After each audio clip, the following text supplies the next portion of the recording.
تو ہر حصے میں کوئی چیز کھوئی گئی اور جب وہ مل گئی تو خوشی منائی گئی، پڑوسیوں کو، ہمسایوں کو، دوستوں کو جمع کیا گیا اور ایک خوبصورت پارٹی کا اہتمام کیا گیا، ایک بڑی شکر گزاری کی عبادت کا اہتمام کیا گیا۔ پہلے حصے میں ہم دیکھتے ہیں کہ کوئی شخص ہے، اس کے پاس 100 بھیڑیں ہیں، ایک بھیڑ کھو جاتی ہے، جب وہ واپس اسے مل جاتی ہے وہ خوشی کرتا ہے، خدا ان کی شکر گزاری کرتا ہے۔ اس کے بعد ایک عورت ہے جس کے پاس 10 درہم ہیں، ان میں سے ایک کھو جاتا ہے، اور جب اسے مل جاتا ہے تو وہ اپنی دوستوں کو، پڑوسنوں کو بلاتی ہے، خوشی کرتی ہے، شادمان ہوتی ہے اور خدا کی شکر گزاری کرتی ہے۔ اور تیسرے اور آخری نمبر پر کوئی شخص ہے جس کے 2 بیٹے ہیں، ایک بیٹا جو ہے وہ کھو جاتا ہے، جب وہ واپس مل جاتا ہے تو باپ خوشی کرتا ہے، خدا ان کی شکر گزاری کرتا ہے اور ایک بڑے خوبصورت پروگرام کا اہتمام کرتا ہے، بندوبست کرتا ہے اور اپنے ہمسایوں کو، دوستوں کو، عزیز و اقارب کو بلاتا ہے، دعوت دیتا ہے تاکہ وہ آ کر اس کے ساتھ خوشی منائیں اور اس خوشی کا حصہ بن جائیں۔ میرے عزیزو، اس سے پہلے کہ ہم اس بات پر غور کریں کہ حقیقت میں وہ 10 جو درہم یا 10 جو سکے تھے، ان میں سے ایک جو سکہ کھو گیا اس کا کیا بنا، اور اس عورت کے اندر کیا بےتابی، کیا بے چینی تھی، اور کیوں وہ اتنی فکر مندی کے ساتھ اس کھوئے ہوئے سکے کی تلاش میں تھی، یہاں تک کہ اس نے گھر میں چراغ جلایا، روشن گھر کو کیا اور وہ گھر میں اس کھوئے ہوئے سکے کو تلاش کرنے کی کوشش میں ہے اور وہ ڈھونڈ رہی ہے۔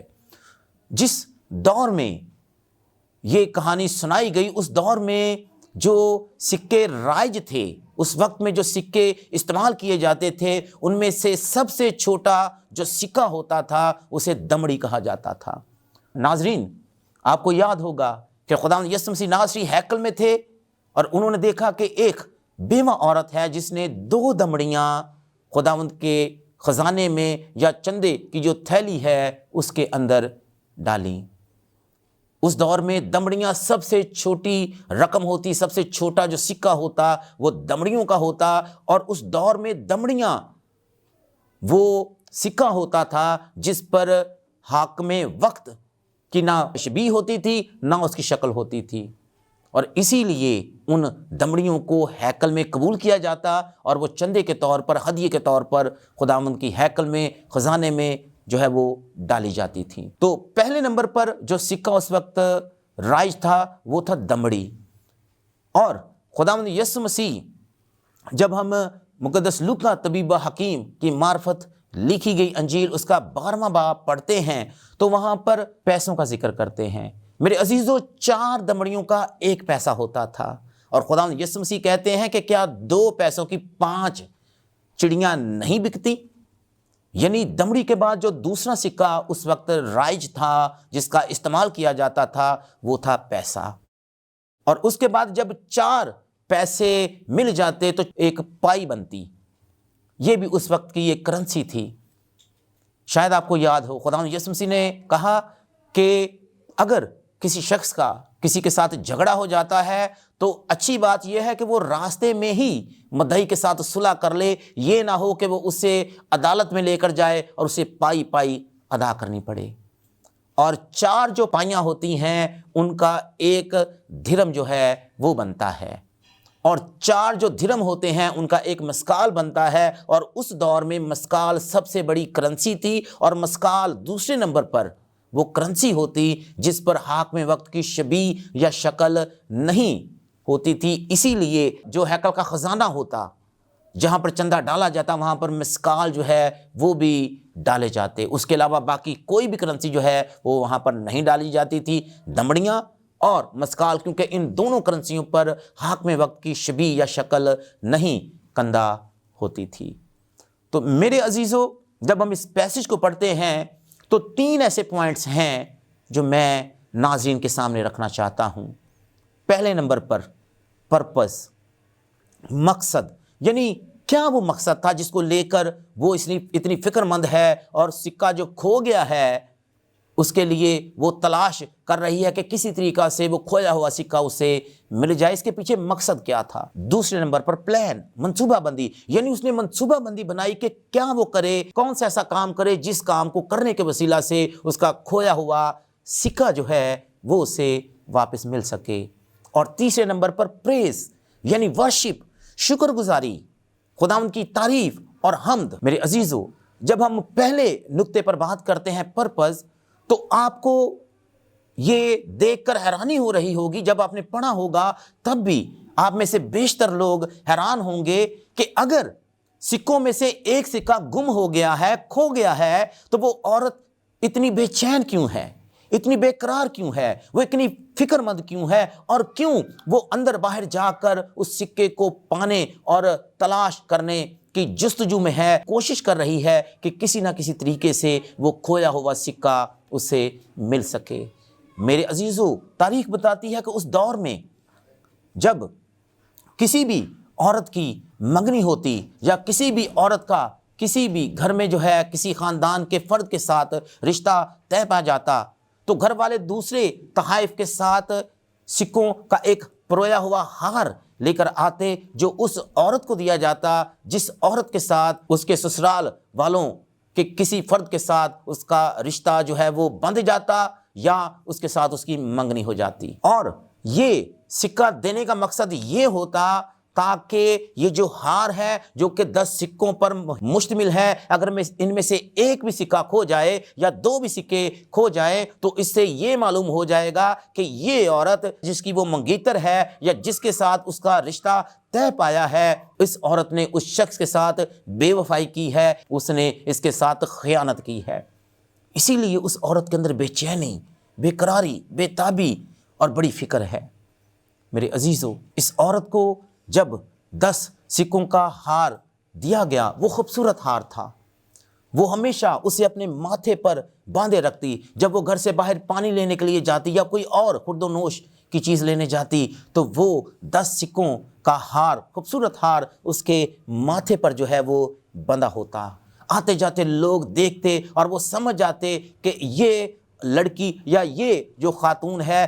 یہ آلریڈی کسی کے ساتھ اس کی منگنی ہو چکی ہے، کسی اور کے ساتھ اس کا رشتہ طے پا گیا ہے، اس کے لیے اس کے گھر والوں کے پاس پرپوزل لے کر جانا یا اس کے لیے رشتہ مانگنا اب ٹھیک نہیں ہے۔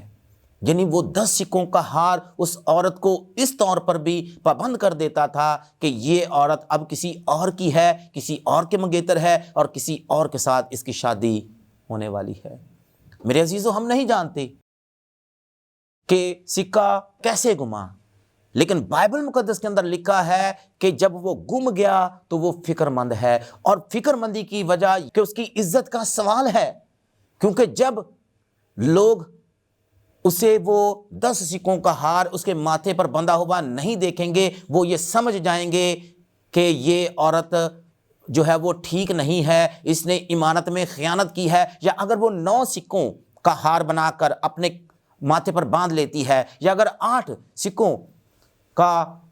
ہار بنا کر اپنے ماتھے پر باندھ لیتی ہے، یہ بھی اس بات کی دلیل ہوگی کہ یہ عورت اس شخص کے ساتھ جس کے ساتھ اس کی منگنی ہوئی ہے وفادار نہیں ہے۔ لیکن کلام خداوند کے اندر لکھا ہے اسے اس بات کی کوئی پرواہ نہیں، کوئی فکر نہیں ہے کہ لوگ کیا کہیں گے۔ وہ اندر باہر جا رہی ہے اور تلاش کر رہی ہے کہ کسی طور سے اسے یہ سکہ جو ہے وہ مل جائے، کیونکہ وہ اس کے لیے آنر کی بات تھی، اس کے لیے عزت کی بات تھی۔ میرے عزیزو، خداوند یسوع مسیح ناصری نے اپنی زبان صداقت سے فرمایا کہ ابن آدم کھوئے ہوئوں کو ڈھونڈنے اور نجات دینے آیا ہے۔ ہم میں سے بتھیرے ایسے لوگ ہیں جو گھر سے باہر کھو جاتے ہیں، بتھیرے ایسے لوگ ہیں جو گھر کے اندر کھو جاتے ہیں۔ ہم میں سے کتنے ایسے لوگ ہیں جو چرچ کے اندر آتے ہیں، وہ خداوند کے ساتھ جڑے ہوتے ہیں، خداوند کے ساتھ ان کی فیلوشپ اور ان کی رفاقت ہوتی ہے، لیکن کسی وجہ سے وہ خدا سے دوری بنا لیتے ہیں، خدا سے دور ہو جاتے ہیں۔ اور جس طرح اس عورت کے 10 سکوں کا وہ خوبصورت ہار جو ہے وہ ٹوٹ گیا اور اس میں سے ایک سکہ گر گیا، اور دوبارہ وہ سکہ ہار کے باقی 9 سکوں کے ساتھ نہیں مل گیا، اس کی خوبصورتی دوبارہ بحال نہ ہوئی۔ جب وہ 10 سکوں کی صورت میں ہار تھا، خوبصورت تھا، لیکن جب وہ اس سے ایک سکہ جدا ہو گیا، اس کی خوبصورتی جاتی گئی۔ اسی طرح کوئی شخص،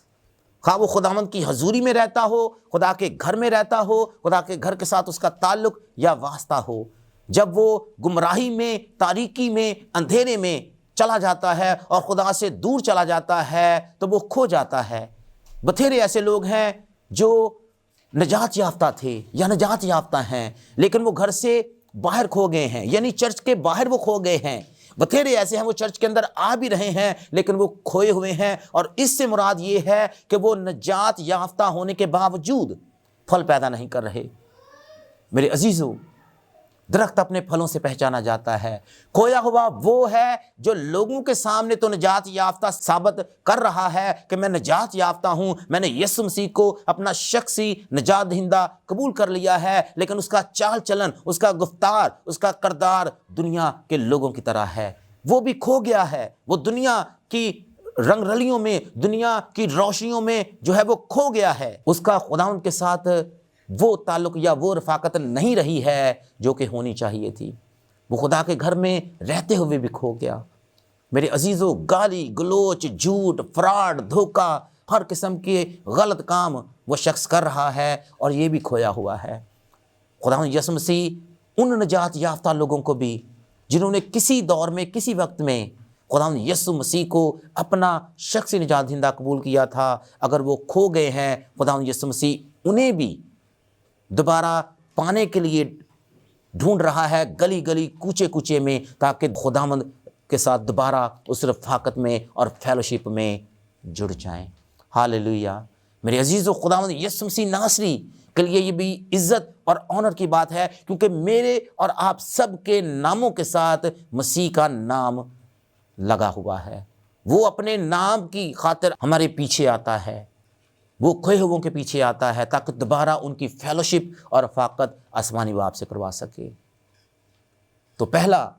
جو نقطہ تھا وہ تھا پرپز۔ وہ اپنی آنر کو بحال کرنے کے لیے، اپنی عزت کے لیے اس کھوئے ہوئے سکے کو ڈھونڈ رہی ہے، اس لیے اس کے اندر بے چینی، بے قراری ہے، بے تابی ہے، اور اسے چین نہیں آ رہا، سکون نہیں آ رہا۔ اسی طرح خداوند یسوع مسیح ناصری کو بھی چین نہیں آتا، قرار نہیں آتا، کیونکہ وہ اپنی آنر، اپنی عزت کے لیے، کیونکہ اس کا نام ہمارے ناموں کے ساتھ جڑا ہوا ہے، وہ ہمارے پیچھے آتا ہے تاکہ دوبارہ ان کی فیلوشپ آسمانی باپ کے ساتھ کروا سکے۔ دوسرا نقطہ، پلان۔ جب اس عورت کا سکہ کھو گیا، اسے معلوم ہوا، تو لکھا ہے کہ اس نے اپنے گھر کے اندر روشنی کی۔ میرے عزیزو، اس دور میں، جس دور کی یہ بات ہو رہی ہے، گھروں کی چھتیں جو ہیں وہ کچی ہوتی تھیں، گھروں کی دیواریں کچی ہوتی تھیں، گھروں کے فرش کچے ہوتے تھے، وہ مٹی کے گھر بنائے ہوتے تھے، مٹی کی دیواریں اور مٹی کے فرش بنے ہوتے تھے۔ لیکن لکھا ہے کہ اس عورت نے گھر کے اندر چراغ جلایا، گھر کو روشن کیا۔ وہ اس بات کی پرواہ کیے بغیر، مٹی اس کے چوگرد ہے، اس کے چاروں طرف مٹی ہے، وہ کبھی ہاتھ اس طرف مار رہی ہے، کبھی اس طرف دیکھ رہی ہے، نہ اسے اپنے کپڑوں کے گندے ہونے کی پرواہ ہے، نہ اپنے ہاتھ کی اور نہ اپنے جسم کے کسی حصے کی۔ وہ ادھر ادھر چراغ لے جا کر روشنی کر کر اس سکے کو جو کہ کھو گیا ہے، جس نے وہاں پر نشان بھی نہیں چھوڑا۔ میرے عزیزو، اگر کوئی نشان ہوتا تو وہ اس نشان کو فالو کرتی، اس کی پیروی کرتی، اور اس سکے کو وہاں پر جا کر پا لیتی۔ میرے عزیزو، وہ عورت چراغ لے کر، نور لے کر اس سکے کو ادھر ادھر ڈھونڈ رہی ہے۔ اسے اپنے کپڑوں کے گندے ہونے کی یا اپنے جسم کے کسی حصے کے گندے ہونے کی کوئی فکر نہیں ہے۔ اور لکھا ہے کہ اس نے جب یہ ساری تگ و دو کی، محنت کی، کوشش کی، تو اس نے اس کھوئے ہوئے سکے کو پا لیا۔ خداوند یسوع مسیح ناصری بھی ان تمام لوگوں کو جو گناہ میں گرے ہوئے تھے، کیونکہ گناہ انسان کو گندھا کر دیتا ہے، ناپاک کر دیتا ہے، خداوند یسوع مسیح نے اس بات کی پرواہ نہیں کی۔ اس نے اپنے تخت کو چھوڑا، اپنے جلال کو چھوڑا، آسمان کو چھوڑا، اپنے مرتبے کو چھوڑا، اور وہ انسان بن گیا اور ان لوگوں میں آ گیا جو کہ گناہ کی دلدل میں، گندگی میں پھنسے ہوئے تھے۔ اس نے یہ نہیں پرواہ کی کہ یہ گناہ کی وجہ سے گندے ہیں، غلیظ ہیں، ناپاک ہیں۔ لکھا ہے کہ وہ ان گناہگار لوگوں میں آ گیا تاکہ اپنے خون کے وسیلہ سے انہیں پاک کر سکے اور دوبارہ ان کی فیلوشپ، ان کی رفاقت آسمانی باپ سے کروا سکے۔ ہاللیلویہ۔ میرے عزیزو، خداوند یسوع مسیح ناصری بے لوث، انکنڈیشنل اور غیر مشروط محبت رکھتا ہے۔ اس نے اپنے تخت کو چھوڑ دیا کیونکہ وہ یہ چاہتا تھا کہ تمام دنیا کے لوگ جو گناہ، گمراہی، اندھیرے اور تاریکی میں زندگی گزار رہے ہیں اور جن کا گناہ کرنے کی وجہ سے آسمانی باپ سے رشتہ ٹوٹ گیا، آسمانی باپ سے رفاقت، فیلوشپ ٹوٹ گئی، کیونکہ کلام خداوند کے اندر لکھا ہے کہ سب نے گناہ کیا اور خدا کے جلال سے محروم ہوئے، خدا باپ کے جلال سے دور ہو گئے۔ اور شاہ اسرائیل بزرگ داؤد زبور 119 11ویں آیت میں لکھتا ہے کہ اے خدا تیرا کلام میرے قدموں کے لیے چراغ اور میری راہ کے لیے روشنی ہے۔ میرے عزیز، وہ لوگ جو گناہ میں، گمراہی میں، تاریکی میں، اندھیرے میں زندگی گزار رہے ہیں، خداوند کا کلام ان کے لیے نور بن کر آتا ہے، وہ ان کے لیے روشنی بن کر آتا ہے اور ان کے لیے چراغ بن کر آتا ہے، تاکہ لوگ خدا کے کلام کو پڑھیں اور اس بات کو محسوس کریں کہ ہاں وہ گناہ کی وجہ سے غلیظ اور گندے ہیں اور انہیں اس گندگی میں سے نکلنے کے لیے خداوند یسوع مسیح پر ایمان لانے کی ضرورت ہے۔ میرے عزیزو، جب اس عورت کو وہ سکہ مل گیا، مٹی ڈسٹ پڑنے کی وجہ سے اس پر جو شبیہ تھی وہ گندی ہو گئی ہوگی، اس نے اسے صاف کیا تاکہ دوبارہ اس کو اوریجنل حالت میں لے کر آئے۔ اور میرا ایمان ہے خداوند یسوع مسیح ناصری کا خون جب غلیظ اور گندے اور گناہ گار جو لوگ ہوتے ہیں ان پر آ جاتا ہے تو وہ ان کی گندگی کو مکمل طور پر صاف و شفاف بنا دیتا ہے، انہیں پاک بنا دیتا ہے اور اون کی مانند سفید کر دیتا ہے اور انہیں دوبارہ اوریجنل اس حالت میں بحال کر دیتا ہے، واپس لے آتا ہے جس شبیہ پر خداوند یہوہ پاک خدا نے انسان یعنی آدم کو بنایا تھا۔ ہاللیلویہ۔ خداوند یسوع مسیح کا خون ہماری گناہ سے بھری ہوئی لبریز شبیہ کو دوبارہ صاف و شفاف بنا دیتا ہے اور ہمیں دوبارہ اسی اوریجنل حالت میں لے آتا ہے جس اوریجنل حالت میں خدا باپ نے ہمیں بنایا تھا۔ تیسرا اور آخری پوائنٹ، پریز۔ کلام خداوند کے اندر لکھا ہے جب اسے سکہ مل گیا تو اس نے شکر گزاری کی عبادت کی۔ اسے اس بات کی پرواہ نہیں ہے کہ جب لوگ اس سے پوچھیں گے اور یا وہ لوگوں کو بتائے گی کہ میرا کھویا ہوا سکہ مجھے مل گیا ہے، آؤ میرے ساتھ خوشی کرو، تو لوگ اس کے بارے میں کیا سوچیں گے؟ میرے عزیزوں، وہ گواہی دے رہی ہے۔ شاید لوگ اس کے بارے میں یہ سوچتے کہ یہ کتنی لاپرواہ عورت ہے، اسے یہ نہیں معلوم کہ یہ جو 10 سکوں کا ہار ہے اس کی کیا قدر و منزلت ہے، لیکن اس سے جو غلطی ہوئی اس نے اسے دوسرے لوگوں کو بتایا کہ ہاں مجھ سے یہ غلطی تو ہوئی لیکن میں نے اس غلطی کو سدھار لیا۔ میرے عزیزو، آج کتنے ایسے لوگ ہیں جنہوں نے خداوند یسوع مسیح کو اپنی زندگیاں دی ہیں، لیکن کیا کبھی انہوں نے شکر گزاری کی عبادات کر کر یا لوگوں کو جا کر یہ گواہی دی ہے کہ ہاں میں گناہ میں لت پت تھا، میں گناہ، تاریکی اور اندھیرے میں جکڑا ہوا تھا، لیکن خداوند یسوع مسیح ناصری نے جب مجھ پر رحم کیا اور میں نے یسوع مسیح ناصری کے خون پر ایمان میں لے آیا تو میری زندگی یکسر بدل گئی۔ پہلے میں گناہ گار تھا، نکما تھا، نالائق تھا، میں دنیا داری میں مشغول رہتا تھا، میں دنیا کے لوگوں کی طرح تھا، لیکن یسوع مسیح پر ایمان لانے کے وسیلہ سے میں کھویا ہوا تھا، اب نجات یافتہ ہوں، اب میں دوبارہ آسمانی باپ کے ساتھ اسی فیلوشپ اور اسی رفاقت کا حصہ بن گیا ہوں۔ ہاللیلویہ۔ آج کتنے لوگ گواہی دیتے ہیں، بتھیرے لوگ اپنی گواہی اس لیے نہیں شیئر کرتے، اس لیے لوگوں کو نہیں بیان کرتے کہ لوگ جب ان کی گواہی کو سنیں گے اور یہ سوچیں گے کہ یہ شخص پہلے کتنا گندا تھا، کتنا غلیظ تھا، کتنا ناپاک تھا۔ لیکن میرے عزیزو، مبارک ہیں وہ لوگ جو گواہی دیتے ہیں اور لوگوں کو یہ بتاتے کہ ہاں جب میں گناہ میں تھا، جب میں خداوند یسوع مسیح سے دور تھا، جب آسمانی باپ اور پاک روح کی رفاقت سے اور فیلوشپ سے میں دور تھا، میری زندگی دنیا کے لوگوں کی طرح تھی، میں گناہ کے سکنجے میں تھا، لیکن یسوع مسیح نے مجھے سکنجے سے نکال لیا اور اب میری زندگی پہلے جیسی نہیں رہی بلکہ یکسر طور پر بدل گئی ہے۔ ہاللیلویہ۔ میرے عزیزو، خدا کرے کہ میں اور آپ جب نجات پا لیتے ہیں، میں اور آپ جب یسوع مسیح پر ایمان لے آتے ہیں، میں اور آپ جب اپنی زندگیاں یسوع مسیح ناصری کو دینے کا فیصلہ کر لیتے ہیں تو ضرورت اس بات کی ہے کہ ہم شکر گزاری کی عبادات کریں، ہم لوگوں کو بلائیں، ہمسایوں کو جمع کریں، رشتہ داروں کو اکٹھا کریں اور انہیں بتائیں کہ ہاں اب میری زندگی یکسر بدل گئی ہے، اب میں پہلے جیسا نہیں رہا بلکہ مسیح مجھ میں نظر آنا شروع ہو گیا ہے، اور اب میری فیلوشپ خدا سالوس کے ساتھ ہے۔ خداوند کرے کہ میں اور آپ ایسا ہی کریں۔ خداوند مجھے اور آپ کو اس کلام کے وسیلہ سے برکت بخشے، آمین۔